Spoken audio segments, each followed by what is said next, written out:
lot of challenges. I mean, especially at the beginning, because it's like almost like I described it like a giant hose throwing water at you, and you're trying to drink water from that, and it's all this information. So that was actually very nerve-wracking at the beginning. But then again, that support system with your peers and your fellow students, that we connect, we send messages, Absolutely. to stay on top of every single thing that we got to do, because it is a lot. The only thing that eats away at my grades, and I feel like it eats away at everyone's grades, like excluding friends, because that's kind of like a personal choice. And like I'm talking about like for parents and people who have jobs, it's difficult for them to balance schoolwork. I have a hard time balancing 4 classes because I've had 4 classes every semester, except this one, and I've always had a reason to drop, and I only withdrew one of them, but all the other ones I dropped.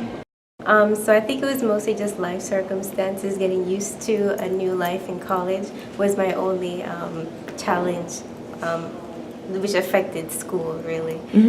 But in terms of my actual schoolwork, I think it was just getting used to some workloads and your majors and things like getting a class that's actually dealing with your major is more difficult than you may think it is.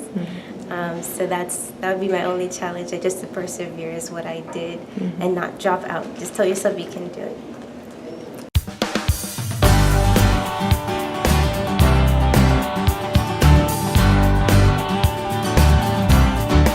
I find that group study and working with my peers and getting along with people, that's why I stay around, and not go home, because home I have a lot of different distractions.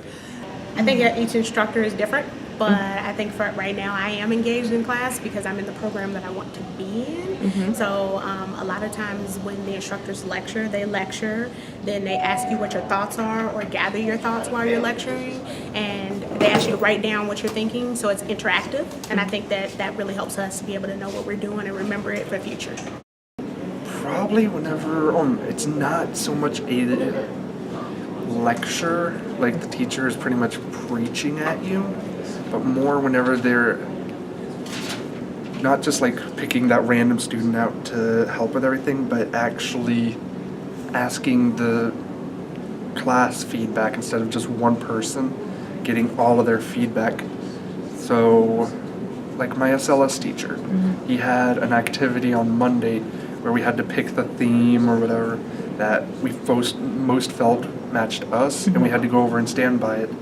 And then as a group, we had to answer a list of questions. He, instead of just teaching us what it was, he had us teach each other.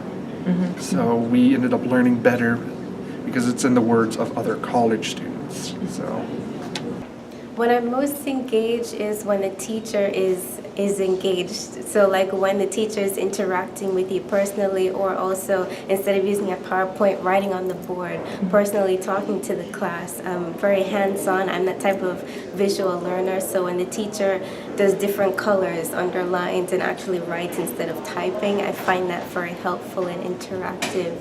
And it helps me look better that way instead of just on a computer or things like that. Well, it's the same thing as her is when the teacher is engaged with us too. He interacts with us. He makes us interested to the topic. It's not like, like what she said, the PowerPoints and notes, just going over notes and everything. That's boring and that loses our attention. So, yeah.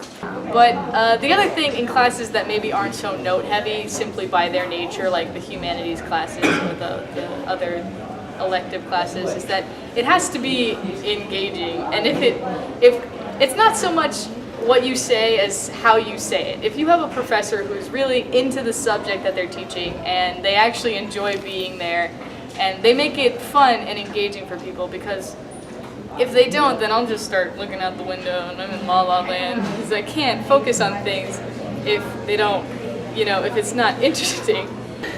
But I like how professors getting engaged with the students, and I also like when they relate it to like real life experiences and stuff, because then that that lets me know how I'm gonna take this subject with me for the rest of my life.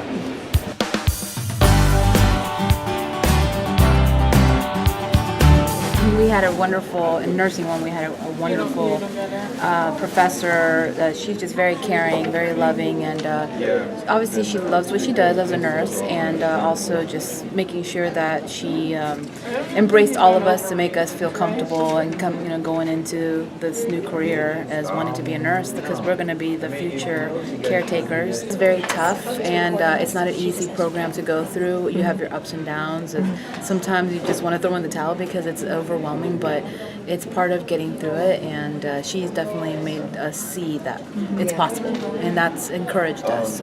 I guess sharing their experience. Because again, I don't have much experience, and there's some professors that are new to the job, and they mostly cover textbook stuff.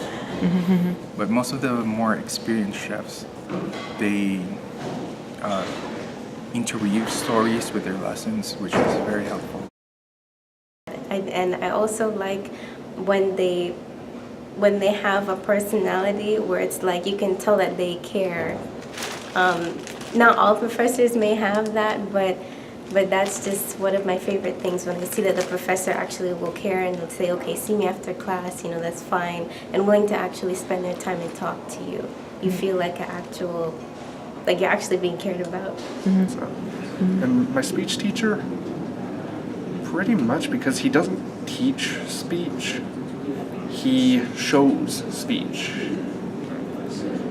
So instead of going in front of us and telling us how to do a good speech, he actually shows us how to do a speech and how to make it better. I've had a couple of favorite professors, and I guess one of the main things that is really essential to me really liking somebody, I suppose, as a professor, is that they don't really, a lot of times with adults, I've experienced this a lot, is that there's this hierarchy where I'm the authority figure and you're the one underneath me, you do what I say, and I don't have problems with authority, and I understand that there's a head of a classroom, but a lot of times I know that me personally, I don't have a great relationship with my parents, and I don't have a lot of adults in my life, so it's like I don't get a lot of role models. So for me to be able to sit and talk to a professor about the subject that they're teaching, and sometimes not even that, but just to have